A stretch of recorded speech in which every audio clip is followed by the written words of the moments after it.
Fala pessoal, Mauro Rodrigo aqui de novo, e nesse vídeo eu vou dar as notas dos jogadores do Flamengo na partida pela Libertadores contra o Racing. E vou dar notas de 4 canais diferentes, não é? Do Mundo Rubro-Negro, do GE, do Lance e do Netflix, que eu encontrei aqui para fazer uma comparação para vocês. E também vou fazer a minha previsão com relação às partidas pela Copa do Brasil. Vai ser no final desse vídeo aqui que eu vou falar quem eu acho que passa de fase. Bom, vamos começar aqui logo. A arbitragem eu não tenho o que falar, não é? Foi razoável, né? Deu para o gasto, na verdade, né? Então eu não vou comentar. Não vou comentar também sobre a diretoria, que está indo para a Europa para fazer reunião com times que tem SAF, né? Para tentar fazer isso aqui no Flamengo também. Esse negócio de SAF eu discordo. Eu já considero esse presidente o pior da história do Flamengo, mesmo com as vitórias e conquistas, mas ele querer vender um time que já tem dono, que é a torcida do Flamengo, então isso me faz ter ranço desse camarada aí que preside o Flamengo. Bom, dito isso, né, se fosse para eu ofender, seria pessoalmente, não por um vídeo, não é? Não faz sentido nenhum para mim. Mas eu não gosto dele. Bom, as notas aqui do Mundo Rubro-Negro com relação ao Matheus Cunha foi de 5,5. O GE já deu 6, o Lance deu 6 e o Netflix também deu 6. Eu vou falar o seguinte, ele está um pouco nervoso, né? Eu observo que pode ser por conta do goleiro Rossi, que está vindo aí para o Flamengo, né? Mas até o momento, eu não vi o Rossi jogando ainda para saber, para poder opinar, eu ainda acho o Matheus Cunha o melhor goleiro do Flamengo. E eu não poderia dar uma nota para ele menor do que 6. Eu vi os comentários, né, eu li tanto no Mundo Rubro-Negro, no GE, no Lance, no Netflix, mas o que eu acho que aquele gol, mesmo que eu achei ele um pouco adiantado, e sei que foi uma instrução do Sampaoli para que ele jogue um pouco mais adiantado, mas aquela bola era indefensável. A bola fez uma curva muito difícil. Para quem já jogou bola sabe, quando a bola está com muito efeito e faz essa curva, engana. Você pode estar até bem colocado que você toma o gol, porque ela faz uma curva. E entrou, foi gol, foi um golaço do Racing. E fazer o quê? A nota, o mínimo que a gente pode falar para ele aqui é nota 6. Eu concordo aí com os outros 3, discordando aí do Mundo Rubro-Negro, que deu 5,5. Agora o Wesley. O Mundo Rubro-Negro deu nota 7, o GE deu nota 7,5, o Lance deu 6,5 e o Netflix deu nota 7. Bom, na hora que antecedeu um pouco o gol dele, eu olhando pelos grupos que eu participo, um cidadão foi e postou a seguinte frase: esse Wesley é muito ruim de bola. Ele terminou de postar, o Wesley foi e fez o gol. Aí eu até brinquei com o cara que criticou o Wesley. Olha, faz o seguinte, vamos seguir aí o seu raciocínio e critica os outros jogadores também, que aí a gente goleia. Aí ele riu pra caramba, o rapaz que fez o comentário. Ele falou, é verdade, vou criticar também os outros. O que acontece? Os laterais, nessa partida, jogaram mais espetados, como se fossem pontas, com menos obrigação de defender, né? Apesar de defender também. Mas a obrigação maior era com jogadores abertos pelos lados, como pontas, como era antigamente. E o Sampaoli gosta de atacantes pelos lados. Então, desde o início, a gente tem que levar em consideração que o que eles fizeram na partida foi ordem do Sampaoli. E eu observo que tem muitos jogadores do Flamengo que certos torcedores, ou a maioria dos torcedores, tem uma calma de elefante, que é o caso, por exemplo, eu vou citar para vocês Pedro, Gabriel, De Arrascaeta. Os torcedores gostam e tem muita calma. O Gerson também, muitos gostam dele também, tem muita calma. Mas isso não acontece com o Wesley, que é um garoto, veio da base recentemente. e eles não têm essa paciência. Acontece isso com o Everton Ribeiro também, que estava no departamento médico e o pessoal não tem calma, não tem paciência com esses caras. E são caras que jogam bola. A nota que eu vou dar aqui para o Wesley, eu vou concordar com a nota do GE, que foi a maior nota que deram, que foi 7,5. Esse menino é o melhor lateral direito do Flamengo até o momento. Mesmo os outros se recuperando, ele é o melhor lateral direito do Flamengo. E pode jogar de ponta também, de atacante também. Esse menino tem um futuro brilhante se ele não fizer bobeira, não é? Agora vamos ao Fabrício Bruno. A nota do Mundo Rubro-Negro, 7. Do GE, 6,5. Do Lance, nota 6. E do Netflix, nota 6 também. Eu vou ficar com a nota do Mundo Rubro-Negro. Ele jogou muito pressionado, porque ele estava, tanto ele quanto o Davi Luiz, sendo pressionado porque eles estavam defendendo mais, tendo que cobrir também ali os laterais que subiam direto, e quem ficou muito pressionado nessa onda aí foram os zagueiros e os volantes. Eu não sei se vocês perceberam. É mais um erro do Sampaoli. Ele deveria ter mesclado inteligência, cabeça, com velocidade e juventude no meio. Ele poderia ter colocado o Igor Jesus de companheiro de volância aí do Pulgar, por exemplo, daria mais velocidade. E no meio ele não deveria ter começado com De Arrascaeta e Everton Ribeiro. O Gerson sim. Ele deveria ter colocado um dos dois no banco, o Everton Ribeiro, que vem de lesão, não é? De sentir dores. Ele poderia ter colocado um dos garotos, o próprio Vitor Hugo, que sabe jogar adiantado. Na base ele jogava adiantado. No profissional joga mais como volante, segundo volante. Mas poderia. O Matheus França também. Ele não dá chance para o Matheus Gonçalves, nem para o Igor Jesus, nem para o André. O BH hoje também não entrou. Então, ele cometeu alguns equívocos. Né? Ele poderia ter decidido a partida no primeiro tempo, se ele fizesse isso. Aí no segundo tempo, ele colocaria o Everton Ribeiro, por exemplo, com um outro jovem ali no meio, ali, ou o Vitor Hugo mesmo, né? E daria mais disposição e cabeça no meio campo no segundo tempo. E no segundo tempo ele tirou os dois meias criativos. Então isso prejudicou o time, o desenvolvimento do time. A nota que eu vou ficar é a nota 7. Eu não posso dar menos do que isso para o Fabrício Bruno. Então eu concordo com o Mundo Rubro-Negro. O Davi Luiz é o mesmo esquema aí do Fabrício Bruno. Só que o Davi Luiz, ele é muito perseguido pelos torcedores. Inclusive eu fico nervoso com ele em campo. Mas não jogou mal. Apesar de que o gol foi no lado dele, mas foi um erro aí do Beijinho, não é? O Ayrton Lucas falhou, estava muito próximo do Davi Luiz e não estava acompanhando direito. Deveria estar já cansado também, não é? Então, foi um erro meio que coletivo e também é uma qualidade do time adversário que modificou a tática deles, e o Sampaoli demorou para observar isso. Quem estava assistindo a partida viu que o time mudou o esquema, os jogadores velozes, e ia acabar nisso daí, né, em levar gol. E a nota do Mundo Rubro-Negro foi 6. A nota do GE, 6. Do Lance, 5,5. E do Netflix, 5,5.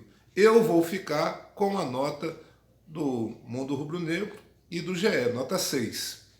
Agora nós temos aqui o Ayrton Lucas, que para o Mundo Rubro-Negro ganhou 6, GE 5,5, Lance 6 e Netflix também 6. Eu vou, né, concordar com 3 dos portais aí, nota 6, porque ele estava cansado aí no segundo tempo, né? Mas vem jogando muito bem. Ontem também jogou bem a partida, não foi totalmente ruim, como alguns estão dizendo, que o GE botou 5,5. Ele jogou mais do que isso. Falha teve, mas jogou mais do que isso. Aí temos aqui a nota do reserva dele, né? Quem substituiu ele, que foi o Felipe Luiz. No Mundo Rubro-Negro ganhou 6. No GE não recebeu nota. No lance também não recebeu nota. E no Netflix ele recebeu 6 também. Mas eu não acho que o Felipe Luiz tenha jogado igual ao Ayrton Lucas. Eu não vejo. O tempo que eu vi ambos em campo, eu não vi o Felipe Luiz igual ou melhor do que o Ayrton Lucas. Então eu não posso dar nota para o Felipe Luiz. Não vou arriscar dar nota. Não foi ruim, mas eu não achei ele superar o Ayrton Lucas. Não é? Criar, participar mais das jogadas, criativamente. Jogadas que aconteceram gols, por exemplo. Eu não vi esse tipo de coisa. Então eu não posso dar a mesma nota para um e para o outro. Então eu não vou dar nota nenhuma, porque eu gosto também do Felipe Luiz. Agora temos o Thiago Maia. No Mundo Rubro-Negro ganhou nota 4. No GE ganhou nota 6. No Lance e no Netflix também ganhou nota 6. O Thiago Maia, ele estava bem pressionado, não é? Porque ele tinha, né, os volantes tinham que cobrir as subidas dos laterais. Então eu não posso dar a nota que o Mundo Rubro-Negro deu, nota 4. Então, para ele aí eu concordo com a nota 6. Ele já tem uma idade também, não é, gente? Ele não tem como característica velocidade, correr. Mas ele fez o básico, então eu não posso dar nota menor do que isso. Quem entrou no lugar dele foi o Vitor Hugo, não é isso? No Mundo Rubro-Negro ganhou 7,5. No GE, 7,5. No Lance, 6,5. E no Netflix ganhou nota 7. Eu vou acompanhar as notas aqui do Mundo Rubro-Negro e do GE. Eu achei ele entrar bem na partida. Para mim foi o que entrou melhor, né, nas substituições. Então eu vejo um bom desempenho desse garoto nessa partida. Na outra ele não foi tão bem, mas nessa ele tem potencial. Ele pode jogar como um meia ofensivo, ele pode jogar como segundo volante. Ele é um menino bom de bola, inteligente e tem um futuro também, da mesma forma que eu vejo o Wesley. Tem futuro. Eu queria mais poder ver o Igor Jesus, o André e o Matheus Gonçalves. Mas o São Paulo não simpatiza com esses garotos, não. Então vai 7,5 para ele. O Eric Pulgar. Esse menino tá jogando muita bola, cara. Tá jogando muito esse cara. O Mundo Rubro-Negro deu 7 para ele. O GE deu 6,5. O Lance deu 7 também. E o Netflix também 6,5. Eu vou ficar com a nota 7 que o Mundo Rubro-Negro deu e o Lance, porque ele participou muito, tanto defensivamente quanto ofensivamente. Ele participa, até no lance do segundo gol, que foi meio que uma cagada, né? Nós fizemos um gol na sorte. Ele participou do lance, deu meio que um toque, meio já passando da bola, mas serviu para ajudar. E ele está jogando muito bem em todas as partidas. Então vai um 7 para ele aí. Agora nós temos o Gerson, que, a meu ver, também está se mantendo aí produtivamente. Eu acho ele render mais como um meia ofensivo do que, por exemplo, o Cebolinha, né? E o nosso técnico insiste com o Cebolinha, mas eu acho o Gerson recuado jogar menos do que ofensivamente. Quando ele joga ofensivamente ali pela esquerda, ele rende muito mais. As notas do Mundo Rubro-Negro foram 6, o GE deu 7, o Lance deu 6,5 e o Netflix também 6,5. Eu vou concordar agora com a nota do GE, nota 7 para ele. As outras foram abaixo disso e eu não concordo. O Gerson vem jogando bem. O substituto dele foi o Vidal, que não recebeu nota nem do Mundo Rubro-Negro, nem do GE e nem do Lance. Ele recebeu a nota do Netflix, foi 6. Mas o Vidal não fez nada. Ele entrou no finalzinho e não participou de quase nada. Ele tem aquela mania de não ter toques ofensivos, não é? Verticais. Ele não sabe dar passe vertical. Ele joga ou para o lado ou para trás, atrasa a bola. Então, mas eu vou fazer a mesma coisa que eu fiz com o Felipe Luiz. Não vou dar nota, porque ele também, assim como o Felipe Luiz, não fizeram nada que eu mereça criticar ou elogiar, né? não prejudicaram o time. Então, não vou dar nota. Vou seguir o meu instinto aqui, não vou dar nota. Apesar de pegar no pé dele, mas eu não vou dar nota porque eu não acho certo eu dar a mesma coisa que outros que fizeram mais e nem dar menos, porque ele também não fez para merecer menos. Então eu não vou dar nota. Vou seguir aqui os 3 portais que não deram nota. Agora é um dos jogadores que eu acho mais importantes do Flamengo, o Everton Ribeiro, que a maioria dos torcedores e alguns portais pegam no pé do cara. O cara estava sentindo dores, estava no departamento médico, voltou, jogou bem, assim como o De Arrascaeta, eles jogaram bem, e eles são tão parecidos que os acertos e erros que eles tiveram na partida de hoje, ou de ontem, foram iguais. Eles jogaram bem e tiveram erros parecidos. Então, o que acontece? A nota dele para o mundo rubro-negro foi nota 8. A nota do GE, nota 5. Olha só como vem de formas diferentes as análises, né? Do lance e também do Netflix, ele ganhou 6. Eu vou concordar com a nota 8 do mundo rubro-negro. Eu não sei se vocês observaram a movimentação do meio-campo. O erro ali não foi ter entrado com o Everton Ribeiro e com o Arrascaeta. Não é culpa dos dois. O erro foi do técnico, que deveria ter equilibrado esse meio. Deixado um dos dois para jogar o segundo tempo. Um seria substituído pelo outro. E no momento do primeiro tempo, ter entrado com um garoto mais veloz. Né? Poderia ter sido o Vitor Hugo, o Matheus França, para dar mais uma agilidade nesse meio campo. E no segundo tempo faria a mesma coisa, colocaria o Everton Ribeiro, por exemplo, e tiraria o De Arrascaeta. Né?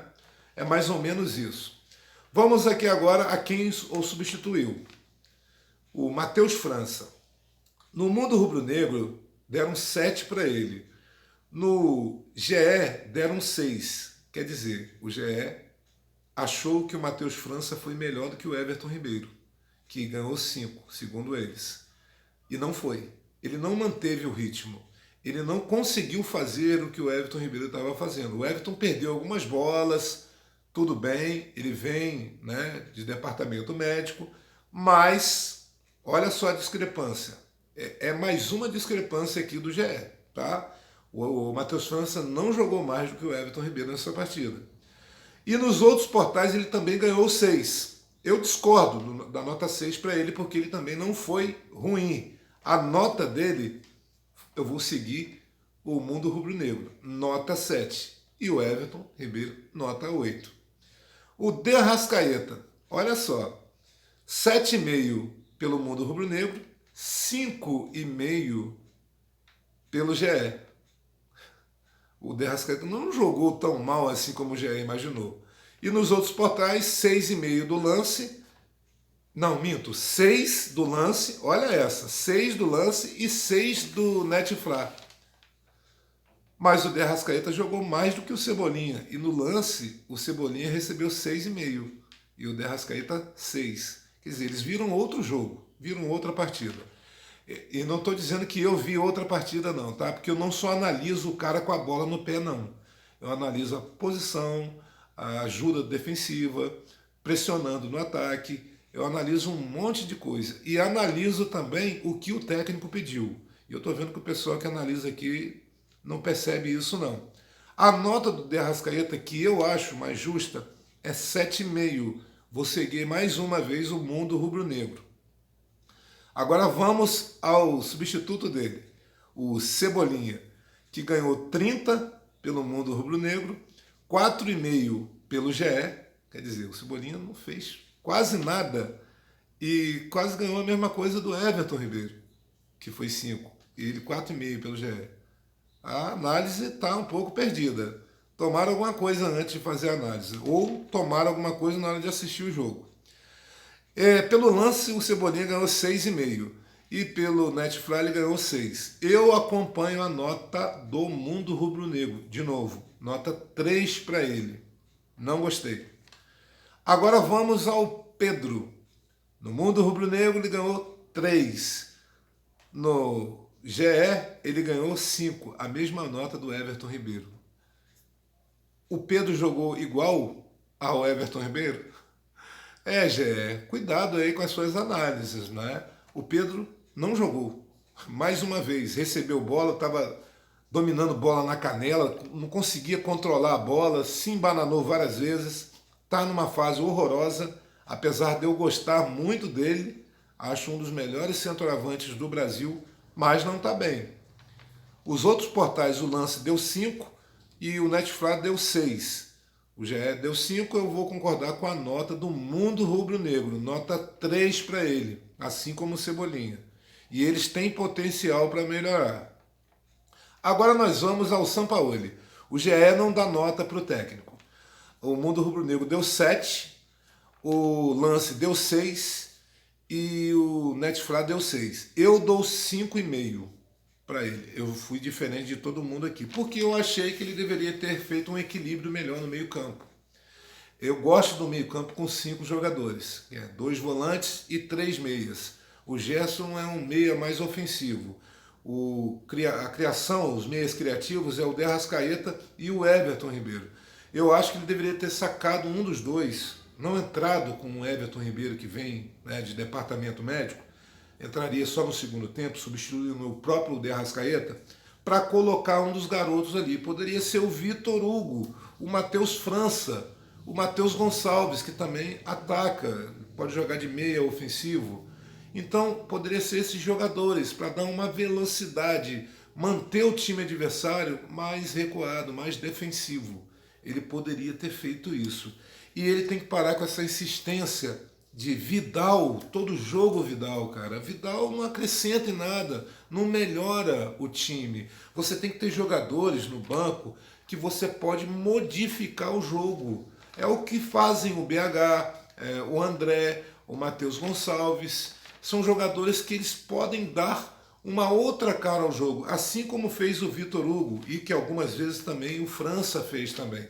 Então a nota para ele vai 5,5. E se ele quiser algumas aulas de como escolher jogadores corretos, é só mandar um e-mail para mim. O e-mail está aqui na descrição do vídeo aqui. Ouviu, Sampaoli? Quiser alguma informação legal aí para você ganhar com facilidade, sem deixar o coração do torcedor explodindo, quase tendo um infarto? Então, manda aí umas perguntas para mim que eu esclareço a sua mente, que eu acho que está com problema. Bom, e antes que eu me esqueça, eu não quero outro técnico. O técnico do Flamengo é o Sampaoli. Se ele for sair, que venha um outro aqui da América do Sul. Eu também não quero mais o Jorge Jesus, apesar de achar ele um bom técnico, mas eu creio que o Jorge Jesus tem medo de voltar ao Flamengo e não conseguiu obter o sucesso. Pode ter sido sorte. Então eu vejo ele com muito receio. Fechou com a seleção da Arábia, eu acho, né? Algo assim. Então não estou falando isso aqui em crítica para o Sampaoli. Eu gosto dele. Acho que ele é cabeça dura, meio doido, mas eu gosto dele. É um técnico inteligente.